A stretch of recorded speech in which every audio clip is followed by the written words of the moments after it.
చేసింది వాస్తవం కాదా? మరి ఇదంతా తెలంగాణ ప్రజలకు తెలుసు కదా.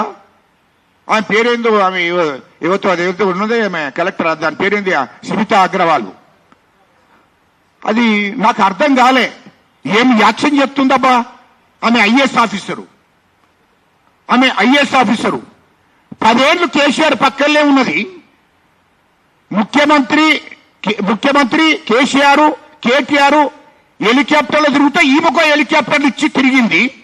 మరి అప్పుడు 13 లక్షల ఎకరాల 13 లక్షల చెట్లను కొట్టేస్తే సునీతా అగ్రవాల్ గారు, మరి నువ్వు ఎందుకు మాట్లాడలేదమ్మా?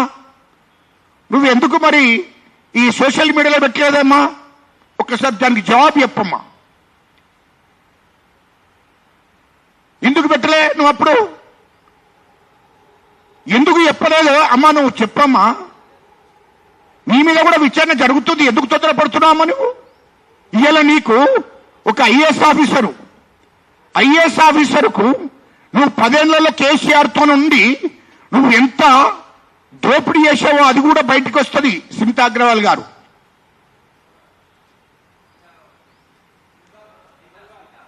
సారీ సునీత,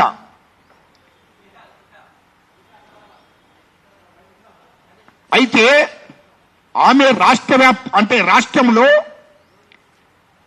కీలకమైన పోస్టులో ఉంది. మరి 13 లక్షల చెట్లను నరకంగా చూసి ఒక్కనాడు కూడా ఆ మాట ఏం మాట్లాడలేదు. అదేవిధంగా ఆమె జీతం ఎంతనా అమ్మా? నీ జీతం ఎంత? నువ్వు ఐఏఎస్ ఆఫీసర్, నీ జీతం ఎంత? ఇవాళ నీ దగ్గర 1000 కోట్లు నీకు ఎట్లా వచ్చినాయమ్మా? దానికి నువ్వు జవాబు చెప్పాలి. నీ మీద విచారణ జరుగుతుంది ఖచ్చితంగా. నీ మీద నీతోని పాటు ఇంకా 6 ఐఏఎస్ ఆఫీసర్లు ఉన్నారు. ఖచ్చితంగా నీ మీద నీతోని పాటు ఉన్నటువంటి నీతోని పాటు ఉన్నటువంటి 5 అంటే మొత్తం 6 అందరి మీద ఖచ్చితంగా ఈడీ కంప్లైంట్ చేస్తాం, సిబిఐ కంప్లైంట్ చేస్తాం. మీ మీద విచారణ అయ్యేలా చెప్తామమ్మా. ప్రభుత్వం విచారణ చేస్తుంది, తొందరపడకండి. మీరు ఎంత దోపిడీ చేశారో అది ఖచ్చితంగా మీద చట్టపరమైన చర్య తీసుకోవాల్సి వస్తుంది. సోమేష్ కుమార్ కానీ మరి ఇంకా ఇతరత్ర ఐఏఎస్ ఆఫీసర్లు 5 ఉన్నారు. వాళ్ళ పేర్లు చెప్పండి, కానీ 5 ఉన్నారు. మరి మేడం గారు నువ్వు కూడా ఉన్నావు దాంట్లో. నువ్వు మరి కేసీఆర్ మాజీ ముఖ్యమంత్రి గారికి లెఫ్ట్ నువ్వే, రైట్ నువ్వే. మరి నీ జీతం ఎంత? ఈ ఆస్తులు ఎక్కడి నుండి వచ్చాయి? ఇవన్నిటి మీద కూడా విచారణ జరుగుతుంది. తొందర ఎందుకు పడుతున్నావు? తొందర? ఇయ్యలో నీవు ఈ 400 ఎకరాల్లో మొత్తము జంతువులన్నిటినీ, జింకలన్నిటినీ, నిమలన్నీ ఉరుకుతున్నాయని చెప్పి నువ్వు మాట్లాడుతున్నవే, అవన్నీ మాడిఫై చేసి వైజాగ్లో తీసినటువంటి వీడియోలను మాడిఫై చేసి కేటీఆర్ ఇక్కడ తెలంగాణ ప్రజలను తప్పుదో పట్టియాలని, సుప్రీంకోర్టును తప్పుదో పట్టియాలని చెప్పి అక్కడ కేసేపించి ప్రజలను తప్పుదో పట్టియాలని చూస్తే, దానికి తోడు ఈమె సునీతా అగ్రవాల్, ఆమెకు తోడు ఆమె కూడా సోషల్ మీడియాలో పెట్టింది, ట్విట్టర్లో పెట్టింది. ఇదేందమ్మా నాకు అర్థం కాలే. నువ్వు ప్రభుత్వ అధికారివి, ఐఏఎస్ ఆఫీసరు, ప్రభుత్వంలో ఉండి రిజైన్ చేసి నువ్వు కూడా రాజకీయాలు చెయ్యమ్మా.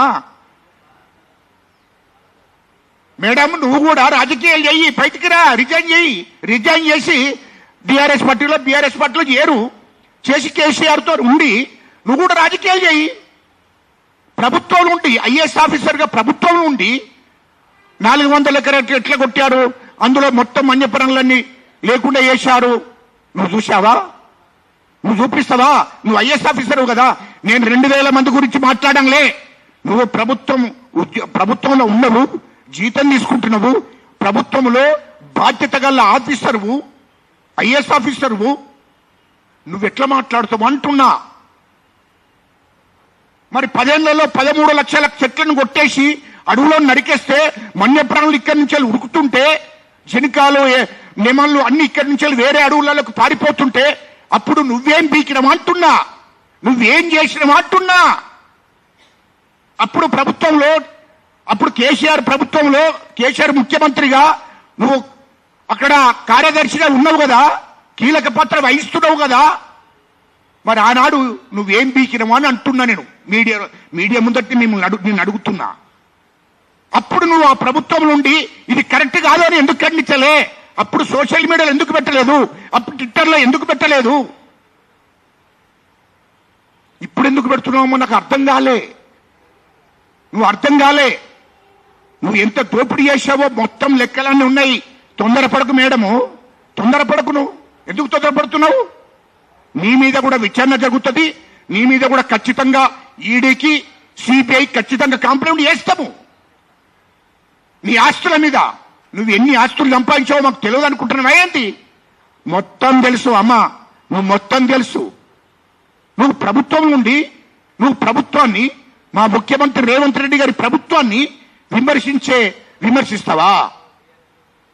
మా ముఖ్యమంత్రి రేవంత్ రెడ్డి గారి ప్రభుత్వాన్ని విమర్శిస్తావా? తప్పు జరగకుండా విమర్శిస్తావా? ఇవన్నీ జరిగినప్పుడు ఏం చేశావు నువ్వు?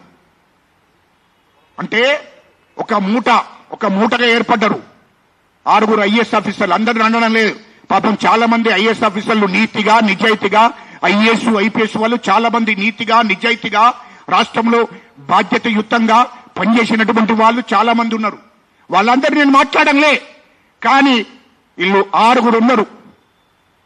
ఈ 6 ఐఏఎస్ ఆఫీసర్లు మరి అక్కడి నుండి బీహార్ నుండి మరి పశ్చిమ బెంగాల్ నుండి ఇక్కడికి వచ్చి వీళ్ళు టిఆర్ఎస్ ప్రభుత్వానికి కేసీఆర్ గారితో చేతులు కలిపి ఆయన లక్షల కోట్లు దోపిడీ చేస్తే వీళ్ళు 1000 కోట్లు దోపిడీ చేశారు. ఈ 6 దగ్గర ఒక్కొక్కరి దగ్గర 2000 కోట్లు 3000 కోట్లు. ఇదంతా ఏందయ్యా? ప్రజల రక్తాన్ని, తెలంగాణ ప్రజల రక్తాన్ని పీల్చుకున్నారు. ప్రభుత్వ ఖజానాను ఖాళీ చేశారు. ఇంత దోపిడీ చేస్తే ఊరుకుంటారు అనుకుంటున్నావేంటి? ఖచ్చితంగా ప్రతి రూపాయి కూడా మీతో దక్కించే కార్యక్రమం చేస్తాం.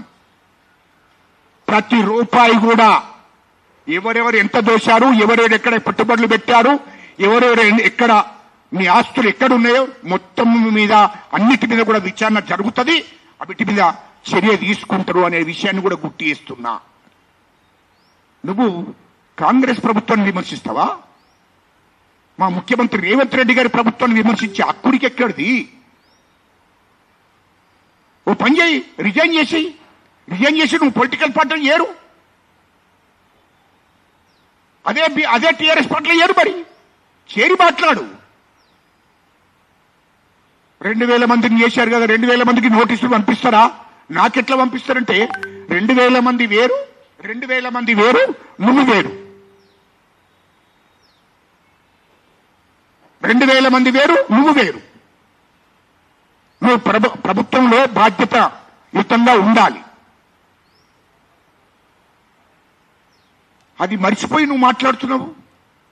నువ్వు కేటీఆర్ తో చేతులు కలిపి ఎన్నెన్ని దోపిడీ చేశారో తెలియదా? నీతో పాటు ఇంకా 5 ఐఏఎస్ ఆఫీసర్లు, మొత్తం మీరు 6. కేటీఆర్ తో చేతులు కలిపి రాష్ట్రాన్ని ఏ విధంగా దోపిడీ చేశారో మొత్తము ఈడీతో విచారణ జరుగుతుంది, సిబిఐతో విచారణ చేపిస్తాం. ఎందుకు తొందరపడుతున్నారు? మీరు తొందరపడకండి. మీరు కూడా ఊసలు లెక్క పెడతారు. గుర్తు పెట్టుకో మేడం, నువ్వు కూడా గుర్తు పెట్టుకో అంటున్నా. మీకు అర్థం కాలే తెలంగాణ ప్రజల గురించి, తెలంగాణ ఉద్యమకారుల గురించి, తెలంగాణ ప్రభుత్వం గురించి నీకు అర్థం కాలే. అర్థమయ్యేటట్టు చేస్తాం, అది గుర్తు పెట్టుకోమంటున్నా.